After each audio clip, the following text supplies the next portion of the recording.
Salir de la Unión Europea. Bueno, vamos a ver. User OV4CX nos dice, vuelvo a repetir. Esto quiere decir que ha hecho la pregunta otras veces, pero bueno, vamos a ver, tenemos muchas preguntas, a todas no podemos contestar. Tenemos que seleccionar normalmente cuando entramos al listado de preguntas o comentarios, intentamos que sean de los más recientes, de ser posible, ¿no? Bien, entonces hay inevitablemente algunos que contestamos y otros que no, ¿no? Bueno, vamos a ver. Dice, ¿por qué Kai Center oculta las críticas proletarias a la Unión Europea y la exigencia política proletaria de Iberexit? Iberexit es el Brexit de ibérico. Se supone que es la salida de España, no sé si de España y Portugal, de la Unión Europea, ¿no? Y respeto a las decisiones de no integración en un proceso constituyente llamado Unión Europea o Europa. Bueno, vamos a ver. ¿Por qué Kai Center oculta? Bueno, no sé si hemos ocultado algo, no, cosas que no hayamos dado información, pero sobre ese tema no sé si hemos ocultado algo. Vamos a ver.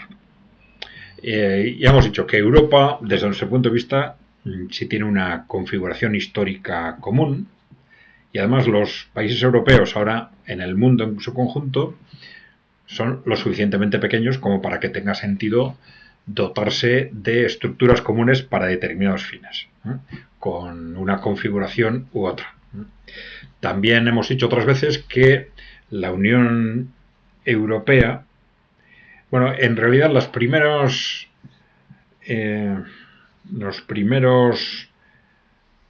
planteamientos en relación con una Unión Europea fueron también de tipo corporativo y muy ligados, por ejemplo, a los teóricos neoliberales, a los primeros teóricos neoliberales que ya en los años 20 o 30 pues empiezan a desarrollar teorías contra las políticas intervencionistas y muy financiados por las grandes corporaciones, por cierto. Y dentro de esas teorías pues hacen referencia al interés de poner en marcha estructuras supranacionales que aseguren la libertad de las corporaciones, en el sentido de que estructuras supranacionales que limiten el intervencionismo, que impidan el intervencionismo económico de los estados sin que ellas mismas interfieran en la actividad de las corporaciones. Entonces, la verdad es que la evolución de la Unión Europea ha tenido bastante que ver con esto, sobre todo en el periodo neoliberal, ¿no? Bien, también la Unión Europea, en su origen, y durante décadas tuvo mucha relación con el mantenimiento de la influencia corporativa y norteamericana en Europa, ¿no? Bien, pero el gran desastre de la Unión Europea o de esa configuración europea ha sido a partir del Tratado de Maastricht, a partir del Tratado de Maastricht que se negocia en el año 92 y entra en vigor en el año 93. Y bueno, es una parte ya de ese contexto neoliberal que se crea, ya sabéis, a partir del final de la Guerra Fría, alrededor del año 90, cambia todo. Las grandes corporaciones se sienten dueñas del mundo, podemos hacer lo que queramos, y en el caso de Europa ese podemos hacer lo que queramos se transforma en el Tratado de Maastricht. Bien, bueno, entonces en el Tratado de Maastricht ya hemos dicho más de una vez que a partir de ahí no ha funcionado nada bien en Europa, al contrario, Europa va perdiendo peso en el mundo y se va destruyendo internamente, económicamente, socialmente, demográficamente, culturalmente, ¿no? Bien. Dentro de esto, bueno, dice la exigencia política proletaria de Iberexit. Bueno, si estamos diciendo que es una construcción que está funcionando al servicio de las grandes corporaciones, pues ya estamos diciendo que el interés de los ciudadanos no es esa construcción. Otra cosa es que sí sea de interés de los ciudadanos el que exista algún tipo de estructuras comunes distintas de las actuales. Bien.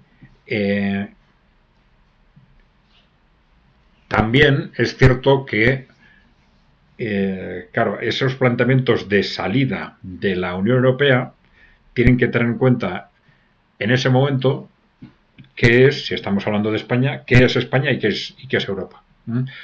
no sea que te pase como a los británicos, en el sentido de que empiezan a echarle la culpa de todo a Europa, de todos los problemas del neoliberalismo, del cosmocapitalismo, de las culturas woke, todo, la culpa de todo la tiene Europa, ¿no? Pero claro, luego consiguen el Brexit y se empiezan a dar cuenta de que todo sigue igual o peor. ¿Por qué? Pues porque sus élites son tan destructivas o peores que las de la Unión Europea, ¿no? Entonces, esto hay que tenerlo en cuenta, ¿no? Pero bueno, el Brexit, bueno, la salida en el caso de España, de Europa, facilitaría que los ciudadanos españoles se hagan con el control del país, porque esta es una cuestión clave, ¿no? Porque por otro lado, sabemos lo que ahora es Europa o la Unión Europea, pero no sabemos lo que va a ser dentro de unos años. Y yo sí creo que esto va a cambiar radicalmente, ¿no? Va a cambiar radicalmente porque a partir de la victoria rusa en Ucrania, la OTAN va a desaparecer, que ya es un elemento fundamental de la construcción europea o del sometimiento de Europa a Estados Unidos, si queréis. La OTAN va a desaparecer y va a haber una convulsión política en Europa. Entonces, claro, a la hora de decir si es bueno que España se salga o no de qué, porque no sabemos lo que va a ser Europa dentro de unos años. La construcción monetaria europea, pues está claro que ha sido probablemente un fracaso, ha sido una construcción artificial, basada en razones políticas más que económicas, que económicamente no tenía mucho sentido, y que se mantiene fundamentalmente por razones políticas, ¿no? Pero yo creo que la cuestión clave, como digo, es qué va a ser Europa dentro de 3-5 años, que probablemente va a ser algo muy distinto de lo que es ahora, y en función de eso, pues tendrá sentido analizar si a los ciudadanos de un país les interesa o no pertenecer a esa estructura, ¿no? A esa estructura común. Bien, por favor, si no estáis suscritos, darle a la tecla de suscribirse o suscribirme. Ya sabéis que es gratuito y dejarnos preguntas o comentarios. Gracias por seguirnos.